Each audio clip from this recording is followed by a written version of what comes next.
साल के ऊपर का होगा, अगर वो बीमारी में है तो अब उनके बेटे बेटी को इलाज का खर्चा नहीं करना पड़ेगा, वो आपका बेटा मोदी करेगा। आपके माता पिता की सेवा वैसे ही मैं करूंगा जैसे आप करते हैं। और ये मोदी की गारंटी है। साथियों, मोदी ये सब कैसे कर सकता है? मोदी ये सब कर सकता है आपके वोट की ताकत से। मोदी के साथ आपके वोट की मजबूती बनी हुई है। 25 मई को आपका वोट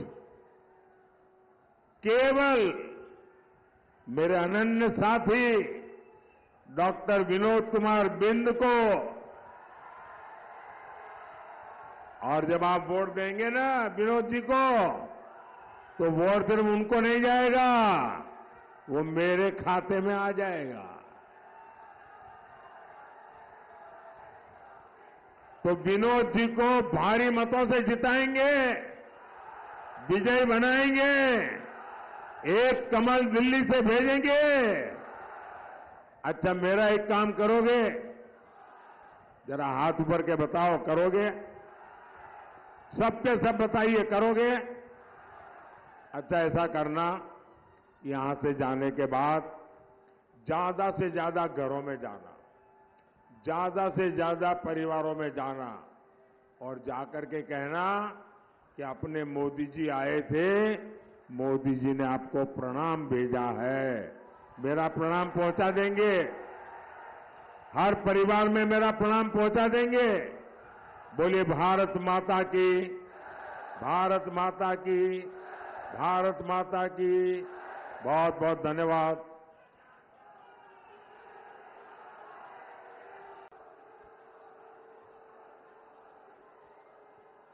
बोला विंध्यवासिनी मैया की। हर हर महादेव।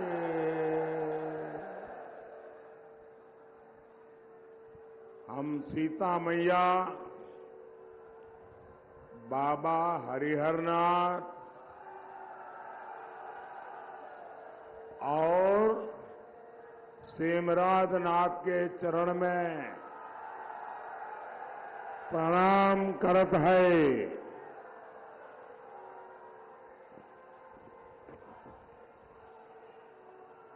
आज सीता नवमी के पावन दिन मुझे मां सीता की तीर्थ भूमि पर आने का सौभाग्य मिला है। मैं सीता मैया, बाबा हरिहरनाथ और सेमराज नाथ के चरणों में श्रद्धापूर्वक प्रणाम करता हूं। साथियों, मैं काशी वाला हूं।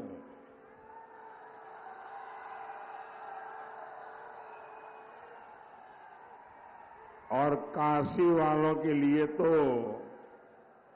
भदोही अपना ही घर है।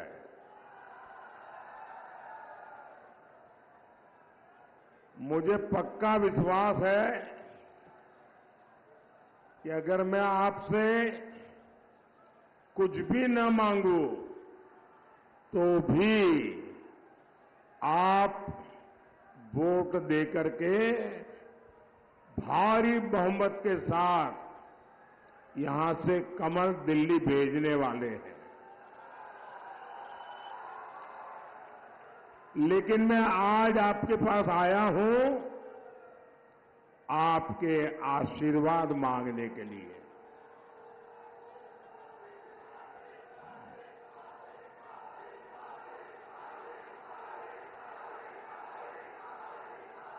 इन दिनों दुनिया भर के अखबार वाले, टीवी वाले, कैमरा वाले हिंदुस्तान में चारों तरफ इस चुनाव का जायजा ले रहे हैं। लेकिन वो हैरान हो जाते हैं कि इतनी गर्मी और लोकतंत्र के प्रति इतना अद्भुत प्यार उनके दिमाग में ही नहीं बैठता है। गर्मी के मौसम में आपका ये उत्साह बता रहा है। फिर एक बार, फिर एक बार, फिर एक बार। साथियों, भदोही के चुनाव की चर्चा आज पूरे प्रदेश में हो रही है। लोग पूछ रहे हैं, भदोही में ये टीएमसी कहां से आ गई?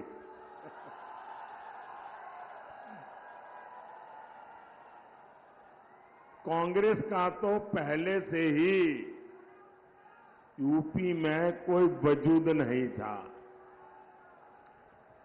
सपा भी मान चुकी है कि इस चुनाव में उसके लिए कुछ भी बचा नहीं है। सुपड़ा साफ हो गया है।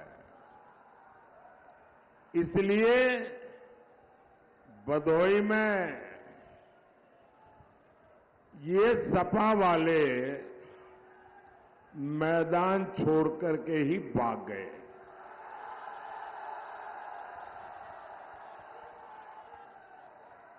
साथियों, भदोही में सपा कांग्रेस के लिए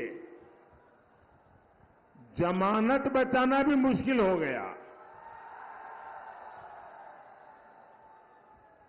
इसलिए ये भदोही में सियासी प्रयोग कर रहे हैं। आप जानते हैं इनका ये प्रयोग क्या है? ये यूपी में बंगाल की टीएमसी राजनीति का ट्रायल करना चाहते हैं। आप जानते हैं टीएमसी बंगाल में कैसी राजनीति करती है? न्यूज में, टीवी पर आपने जरूर देखा होगा। टीएमसी राजनीति यानी तुष्टीकरण का जहरीला तीर। टीएमसी राजनीति यानी राम मंदिर को अपवित्र बताना। टीएमसी राजनीति यानी राम नवमी मनाने पर प्रतिबंध लगाना। टीएमसी राजनीति यानी बांग्लादेशी घुसपैठियों को संरक्षण देना। टीएमसी राजनीति यानी राजनीति की मुख्य धारा वोट जिहाद के अलावा कुछ नहीं। टीएमसी राजनीति यानी हिंदुओं की हत्या, दलितों, आदिवासियों का उत्पीड़न। टीएमसी राजनीति यानी महिलाओं पर अत्याचार। मनीष शुक्ला जैसे कितने बीजेपी नेताओं की वहां हत्या हो गई और वहां टीएमसी के विधायक, आपको पता है क्या क्या बोलते हैं? टीएमसी के विधायक कहते हैं कि हिंदुओं को गंगा में डुबोकर मार देंगे। साथियों, समाजवादी पार्टी यूपी को इसी दिशा में लेकर जाना चाहती है। आप याद करिए, सपा सरकार में यूपी का क्या हाल था। आतंकियों को स्पेशल प्रोटोकॉल मिलता था। सपा सरकार आतंकी संगठन सिमी पर मेहरबान थी। इन्होंने सिमी के सरगना को जेल से छोड़ दिया था। बाद में यूपी में कई जगह बम धमाके हुए थे, लोगों की जान गई थी और ये बुआ बबुआ का गठबंधन, वो जो पहले बुआ थी ना, वो तो सपा वालों को पहचान गई बराबर। वो पहले वाली बुआ ने तो सपा वालों को छोड़ दिया। अब ये बंगाल से बुआ लाए और ये बुआ बउआ का खेल। और इसलिए आपको इनसे सैकड़ों मील दूर रहना ही अच्छा है। भाइयों बहनों, मैं आज बबुआ से, समाजवादी शाहजादे से एक सवाल करना चाहता हूं। बुआ तो आपकी इतनी करीबी है, बंगाल से यहां तक आपके पास आई है। कभी आपने आपकी नई बुआ को पूछा कि वो बंगाल में यूपी बिहार वालों को बाहरी क्यों कहती है? हमारा देश एक है, हम सभी भारतीय हैं, हम भारत माता की संतान हैं। फिर बंगाल में जाने वाले यूपी के लोगों को टीएमसी गाली क्यों देती है?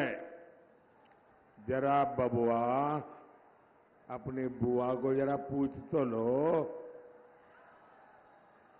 और गाली देने के बाद यहां यूपी में आकर यूपी से ही वोट भी मांगती है।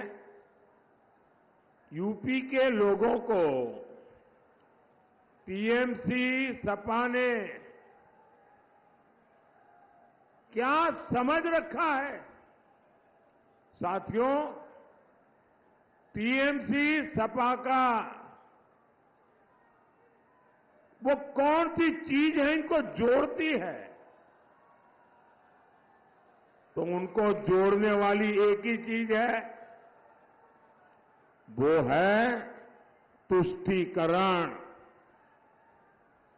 तुष्टीकरण के ये ठेकेदार भारत की पहचान बदलना चाहते हैं।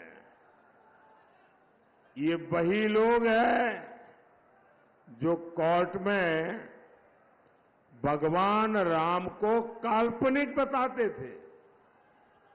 इनके समय में अयोध्या की सड़कों और घाटों की क्या दशा हुआ करती थी। बनारस में घाटों और गलियों की क्या दशा होती थी। मुझे बताइए, ये दुर्दशा देख करके आपको पीड़ा होती थी कि नहीं होती थी? जरा पूरी ताकत से बताइए, आपको पीड़ा होती थी कि नहीं होती थी? क्या सपा वाले, कांग्रेस वाले, टीएमसी वाले क्या कभी भी मंदिर बनने देते क्या? मंदिर बनने देते क्या? आज भव्य राम मंदिर हमारी आंखों के सामने है।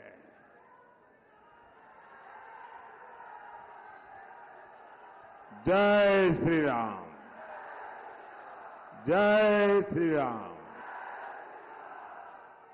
आपको अब रामलला जी टेंट से निकल करके भव्य मंदिर में गए, आपको गर्व होता है कि नहीं होता है?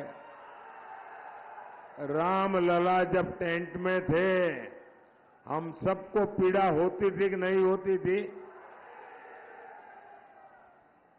रामलला भव्य राम मंदिर में विराजित हो चुके हैं, लेकिन ये लोग अभी तक इसे स्वीकार नहीं कर पा रहे। सपा के नेता कह रहे हैं कि राम मंदिर बेकार है। कांग्रेस के शहजादे कोर्ट के फैसले को बदलकर राम मंदिर पर ताला डालना चाहते हैं और रामलला को फिर से टेंट में जीने के लिए मजबूर करना चाहते हैं। आप इनके ये मंसूबे कामयाब होने देंगे क्या? उन्हें जवाब मिलेगा कि नहीं मिलेगा? भाइयों बहनों, ये बीजेपी ही है जो अयोध्या में भव्य राम मंदिर का गर्व करती है।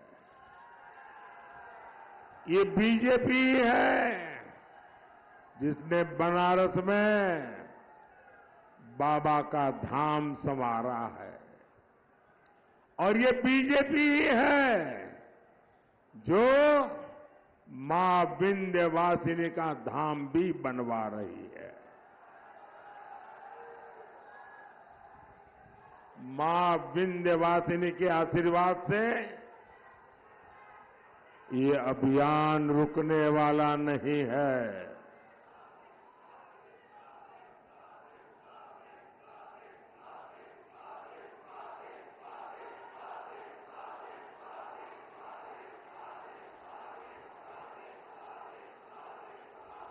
साथियों,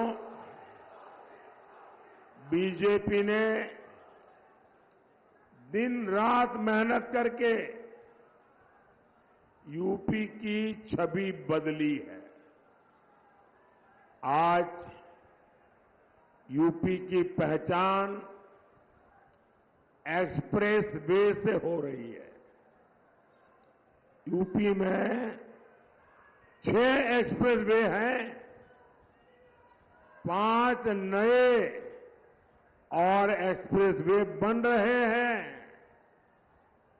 यहां भदोही में ही आप देखिए, बनारस से हंडिया तक 6 लेन बन चुका है। भदोही रिंग रोड फेज 2 का काम भी हो रहा है। मछली शहर से बनारस तक नेशनल हाईवे का काम हो रहा है।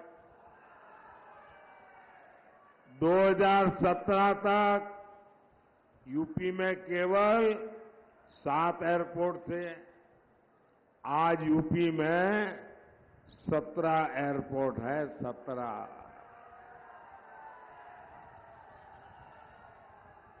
और 3 एयरपोर्ट और बन रहे हैं। बनारस से देश विदेश के लिए इतनी फ्लाइट उड़ने लगी है, हमारे भदोही में रेलवे लाइंस भी अब डबल हो गई है। साथियों, भदोही हो और इस पूरे क्षेत्र ने पहली बार चारों तरफ विकास देखा है। विकास के इन कामों का फायदा यहां के किसानों को मिलेगा। इसका फायदा भदोही के कालीन उद्योग को मिलेगा। आपको पता होगा और गर्व भी होगा कि हमने जो नया संसद का भवन बनाया है ना, शानदार भवन बना है, वहां भी ये हमारे भदोही की कालीन लगी है।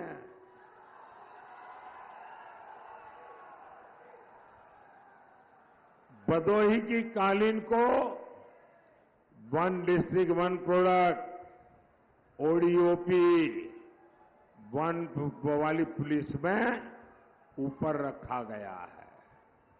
भाइयों बहनों, बीजेपी सरकार में वन डिस्ट्रिक्ट वन प्रोडक्ट योजना बहुत तेज गति से आगे बढ़ रही है।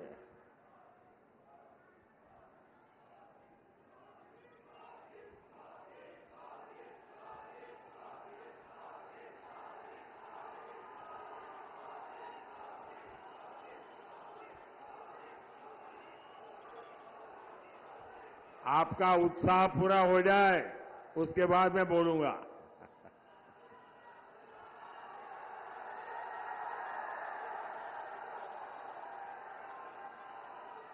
साथियों, मैं सच में कहता हूं, जब रात को बिस्तर पे जाता हूं ना, तो मुझे दिन भर आप लोगों के चेहरे याद आते हैं।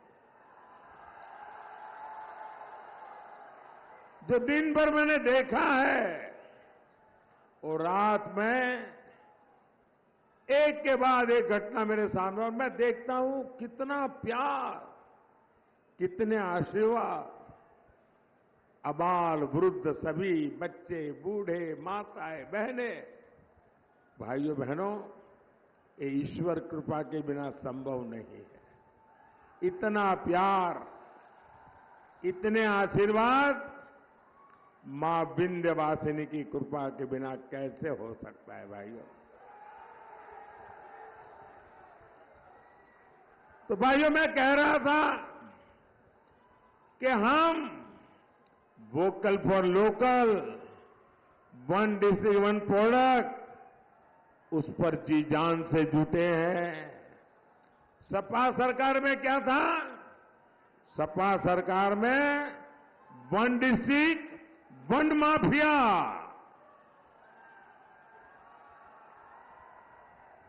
हर डिस्ट्रिक्ट का अलग माफिया, हर डिस्ट्रिक्ट में अलग माफिया का साम्राज्य, हर जिले इन लोगों ने एक एक माफिया को ठेके पर देके रखा था। यहां व्यापारी सुरक्षित नहीं था, बहन बेटियां सुरक्षित नहीं थी, युवाओं का कोई भविष्य नहीं होता था। लेकिन जब से योगी जी आए हैं और ये सब उनके साथ ही सरकार में है, पूरा माहौल बदल गया है। अब जनता नहीं डरती, माफिया डरते हैं।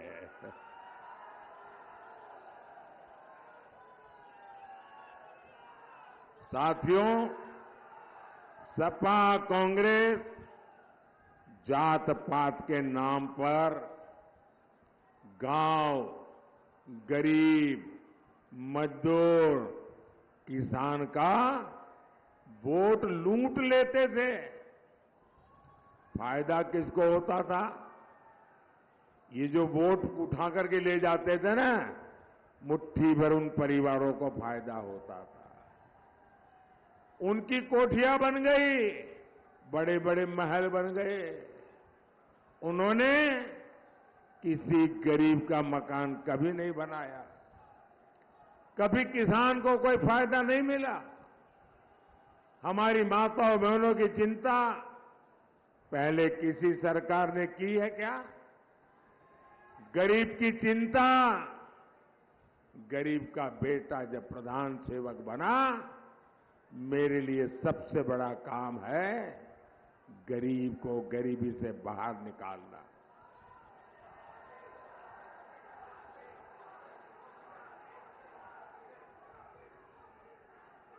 भाइयों बहनों, मैं मां विंध्यवासिनी के चरणों में खड़ा हूं और मां विंध्यवासिनी की भूमि है, पवित्र भूमि है, और उस पवित्र भूमि से कह रहा हूं, ये मोदी है जिसने अभी भी खुद का कोई घर नहीं बनाया है, खुद की रहने की अपनी कोई जगह नहीं है, चार दीवारें की भी मेरे नाम पे नहीं है, मेरे पास नहीं है। मैंने अपना घर तो नहीं बनाया, लेकिन गरीब मां का बेटा हूं ना, मैंने 4 करोड़ गरीब परिवारों के लिए घर बनाए हैं।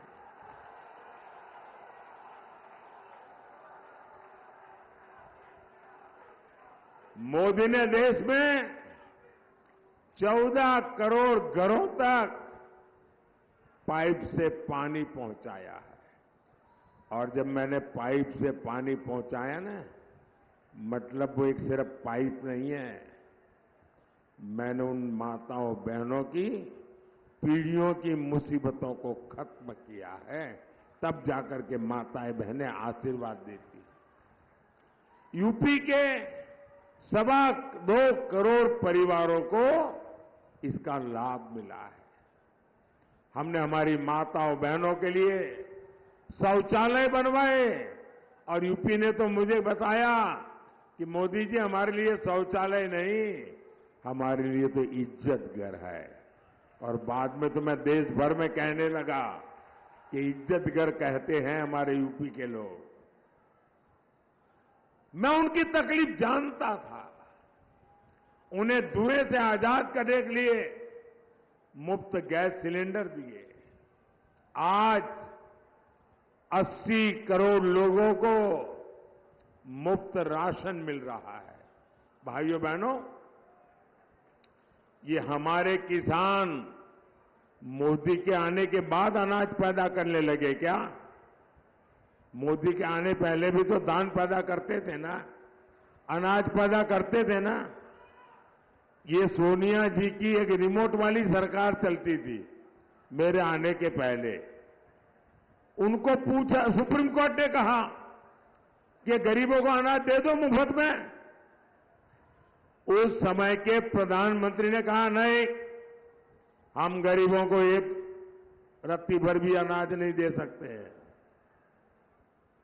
हम इतना बोझ नहीं वहन सकते हैं। वो गरीबी क्या जाने, ये जब आपका बेटा, आपका सेवक जो गरीबी को जी कर आया था, बैठा ना, 80 करोड़ लोगों को मुफ्त राशन पहुंच रहा है। क्योंकि मेरे मन में एक ही भाव है कि गरीब का चूल्हा जलता रहना चाहिए, गरीब का बच्चा भूखा नहीं रहना चाहिए। और मैं गारंटी देता हूं, आने वाले 5 साल भी ये मुफ्त राशन मिलता रहेगा। यूपी में 2.5 करोड़ से ज्यादा किसानों को किसान सम्मान निधि के 70,000 करोड़ रुपए मिल चुके हैं। 70,000 करोड़ रुपए। मोदी के काम क्या है, ये आप सब जानते हैं, जानते हैं ना। और इसलिए मैं काम गिनाने नहीं आया हूं, अगले 5 वर्षों में और क्या होगा उसकी मैं आपको गारंटी देने आया हूं।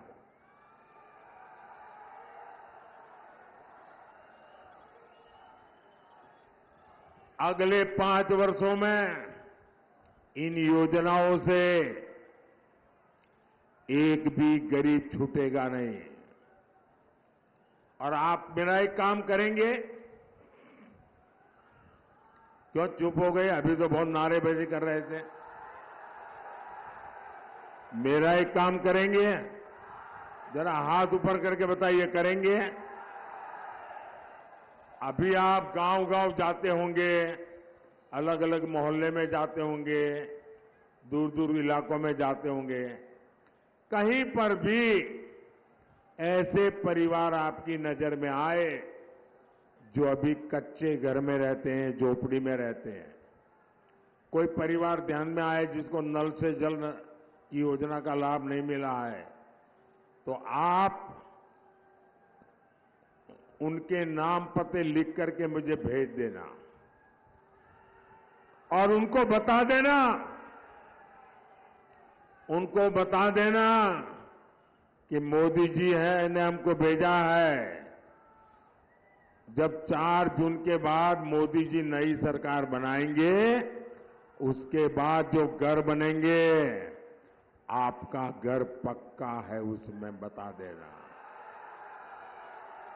ये मोदी की गारंटी है, बता देना। और मेरे लिए तो आप सब मेरे मोदी है, आप ही मोदी है। साथियों, मैं जब आपको इतना तवज्जो दे रहा हूं तो इसके पीछे मैं अपनी ताकत लगा दूंगा। 3 करोड़ नए घर बनाऊंगा, 3 करोड़, कोई रह न जाए।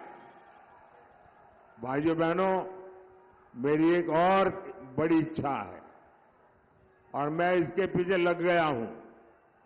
मेरी इच्छा है, जो सामान्य जीवन जीने वाली हमारी माताएं बहनें हैं,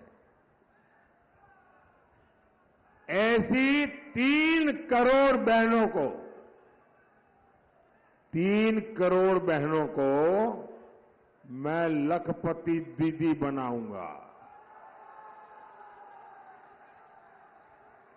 भाइयों बहनों, मैं आपकी भी एक चिंता कम करना चाहता हूं। बताऊं? आपकी एक चिंता कम करना चाहता हूं, बताऊं? आपकी इच्छा हो तो करूं, नहीं तो नहीं। बताऊं? देखिए, आजकल हर परिवार में बुजुर्ग माता पिता होते हैं या दादा दादी होते हैं,